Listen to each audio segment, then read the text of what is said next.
السلام علیکم ورحمۃ اللہ۔ ایک مرتبہ پھر پہچان رمضان ٹرانسمیشن جیو ٹیلی ویژن نیٹ ورک، اور اب ہمارا بہت ہی اہم مرحلہ ہے ناظرین کرام، اور وہ ہے راہ نیکی۔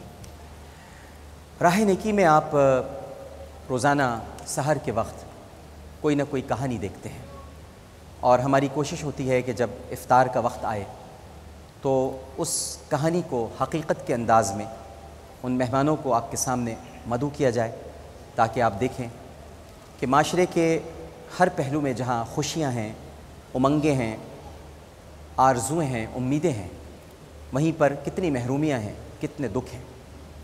اور ہمارے پروردگار اور پروردگار کے محبوب صلی اللہ علیہ وآلہ وسلم، انہوں نے اگر ہمیں کوئی نصیحت کی ہے، کچھ سکھایا ہے، تو ہم سب انسانوں کو، مسلمانوں کو نہیں بلکہ تمام انسانوں کو یہ سکھایا ہے کہ دوسرے انسانوں سے محبت کرو، ان سے پیار کرو، ان کا احترام کرو، اور ان کے دکھ درد کو اپنا دکھ اور درد سمجھ کر دور کرو۔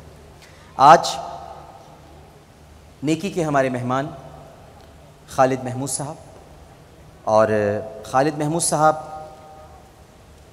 بینکوں سے انہوں نے قرضے لیے، اور قرضے لینے کے بعد ان کی ادائیگی آپ نہیں کر سکے۔ ہر وقت ذہنی طور پر آپ پریشان رہتے تھے، اور اس پریشانی سے تنگ آ کر آپ نے ایک دن خود سوزی کر لی، خودکشی کرنے کی آپ نے کوشش کی۔ پریس کلب کے باہر خالد محمود صاحب ساتھ آئے ہوئے ہیں، تو آپ کے ظاہر رشتہ دار ہیں، لیکن میں خالد محمود صاحب کا ذکر کر رہا ہوں۔ پریس کلب کے باہر جب خالد محمود صاحب نے خود سوزی کر لی اور خودکشی کر لی، تو ظاہر ہے کہ وہ اس دنیا میں نہیں رہے، اور اپنی شریک حیات کو بیوگی کا زخم اور بچوں کو یتیمی کا داغ دے گئے۔ آپ کے شوہر نے خودکشی کر لی۔ اچھا، آپ ذرا آواز، اچھا ٹھیک ہے، بھابھی عدت میں، صحیح ہے۔ یہ آپ ان کی بہن ہیں، اور وہ آپ کے بھائی تھے، اور بھابھی عدت میں ہیں، ٹھیک ہے۔ اب بینکوں کے علاوہ کچھ دوستوں کے بھی قرضے چڑھے ہوئے ہیں، ذرا مائک اپنے بالکل قریب لے جائیے، اور وہ جو قرض دار ہیں وہ گھر آ کر مسلسل تقاضا کر رہے ہیں، ایسا ہی؟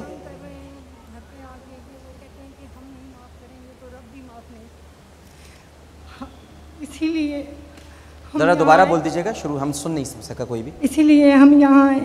نہیں، آپ کچھ شروع میں جو بتا رہی تھیں وہ بتائیے۔ اصل میں ہمارے یہاں بڑا پرابلم ہے تھوڑا سا آڈیو کا، پلیز اگر آپ بتا دیں۔ ہمارے گھر میں جن کے خالد بھائی نے پیسے دینے تھی رقم، وہ خالد کے انتقال کے بعد آن کے دروازے پہ پریشان کرتے ہیں اور کہتے ہیں کہ ہم نہیں معاف کریں گے تو رب بھی معاف نہیں کرے گا۔ اب ہمیں سمجھ نہیں آتی کہ یہ چھوٹے چھوٹے 6 بچے ہیں، ہم ان کا کہاں سے پورا کریں، کس طرح ان کا یہ قرضہ ادا کریں۔ کتنا قرضہ ہے عامر بھائی؟ اب جو لوگوں کا ایسے دوستوں کا دینا تھا 6,20,000، جس میں انہوں نے اپنی شناختی کارڈ کی کاپیاں اور ان کی فائلوں میں لگی ہوئی ہیں۔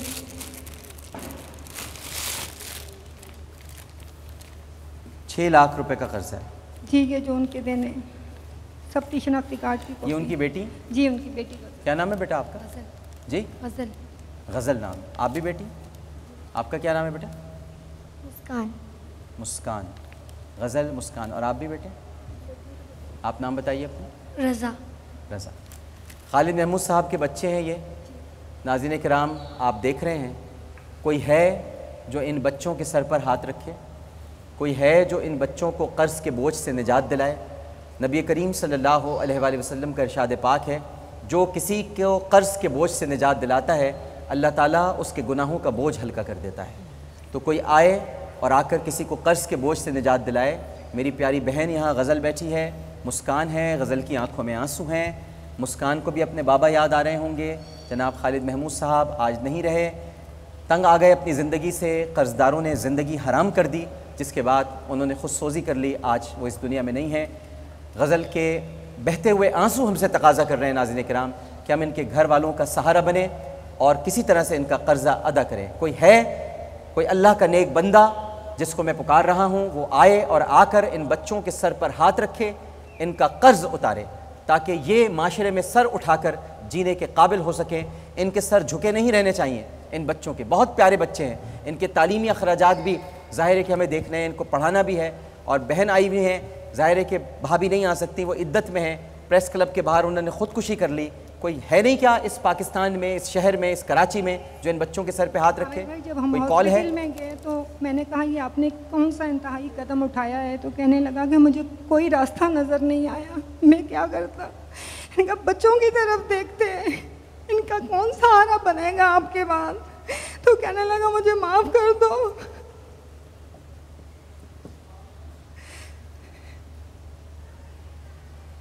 اب یہ تو قرضے کا معاملہ ہے، یہ بتائیے اور گھر کے دیگر اخراجات کیسے چل رہے ہیں؟ مائک ابھی تو بھائی چلا رہے ہیں، لیکن آپ کو پتہ بچی غزل تم نے پڑھنا چھوڑ دیا کیا؟ نہیں سر، میٹرک پڑھ رہی کہاں؟ میٹرک میں۔ میٹرک اسکول جاتی ہو؟ فیس وغیرہ دی جا رہی ہے؟ نہیں پرابلم ہے۔ جی السلام علیکم۔ السلام علیکم۔ السلام علیکم۔ وعلیکم السلام۔ جی کون صاحب بات کر رہے ہیں؟ جی میں آصف دوحہ سے بات کر رہا ہوں۔ جی جناب دوحہ قطر سے۔ دوحہ قطر سے آپ بات کر رہے ہیں۔ دیکھیں یہ بچیاں یہاں بیٹھی ہوئی ہیں، آپ ان کے سر پہ ہاتھ رکھیے آصف صاحب۔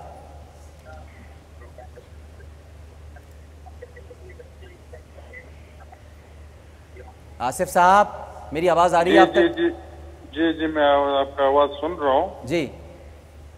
جی بتائیے آپ جو بتا رہے ہیں۔ جی آپ ٹی وی کی آواز مت سنیے آصف صاحب، ہمارے پاس وقت بہت کم ہے ویسے ہی، آپ ٹیلی ویژن کو مت دیکھیے۔ میں ٹی وی کا والیوم میں نے کم کیا ہے۔ جی اچھا یہ جو بتا رہے ہیں ان کے جو قرضہ ہے تنگ کر رہے ہیں، جی میرا جتنا توفیق ہے میں 2 لاکھ روپے جو ہے ان کو مدد کرنا چاہتا ہوں۔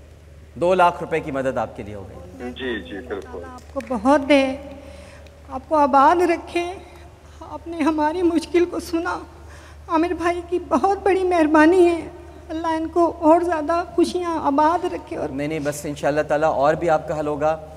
بچیوں کے اخراجات، آمین ثم آمین۔ بہت شکریہ آصف بھائی، اللہ آپ کو بہت دے۔ بہت جلد ہم آپ سے رابطہ کرتے ہیں۔ باقی جو بچیوں کے اس وقت تعلیم کے اخراجات ہیں، جو اسکول کے اور گھر کے ہیں، وہ محمودہ سلطانہ فاؤنڈیشن کی طرف سے میں اٹھاؤں گا۔ مہربانی، ٹھیک ہے، کوئی پریشانی کی بات نہیں بیٹا۔ غزل میری بہن ہو تم، ٹھیک ہے، میں بھائی ہوں تمہارا۔ مسکان کا مطلب ہے مسکان، ہنس کے دکھاؤ، ہنس کے دکھاؤ جلدی سے، شابش شابش شابش، اے ماشاءاللہ، ہنستی رہو، مسکراتی رہو۔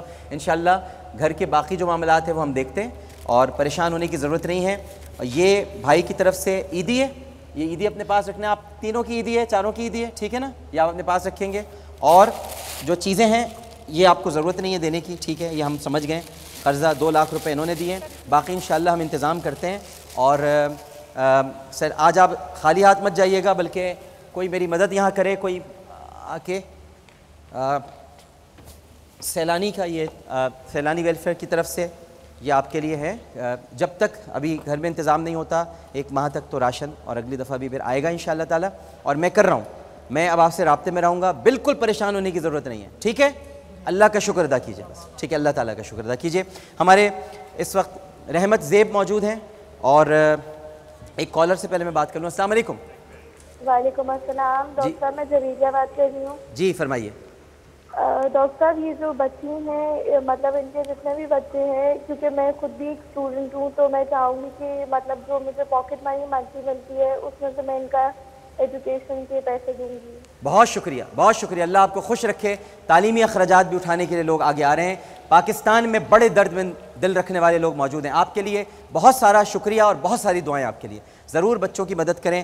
رحمت زیب ہمارے ساتھ موجود ہیں، یہ محنت مزدوری کر کے اپنے گھر والوں کے اخراجات اٹھاتے ہیں۔ ناظرین کرام، ایک دن کام پر جاتے ہوئے جس بس پر سوار تھے وہ بس الٹ گئی، اور اس حادثے میں ان کی ریڑھ کی ہڈی ٹوٹ گئی، اور اب آپ کی ریڑھ کی ہڈی ٹوٹ چکی ہے، اور ان کی ریڑھ کی ہڈی میں 2 راڈز ہیں، جس کی وجہ سے یہ بیٹھ تو سکتے ہیں لیکن ان کا نچلا دھڑ معذوری کا شکار ہو گیا ہے، اور آپ مفلوج ہو گئے ہیں مکمل طور پر۔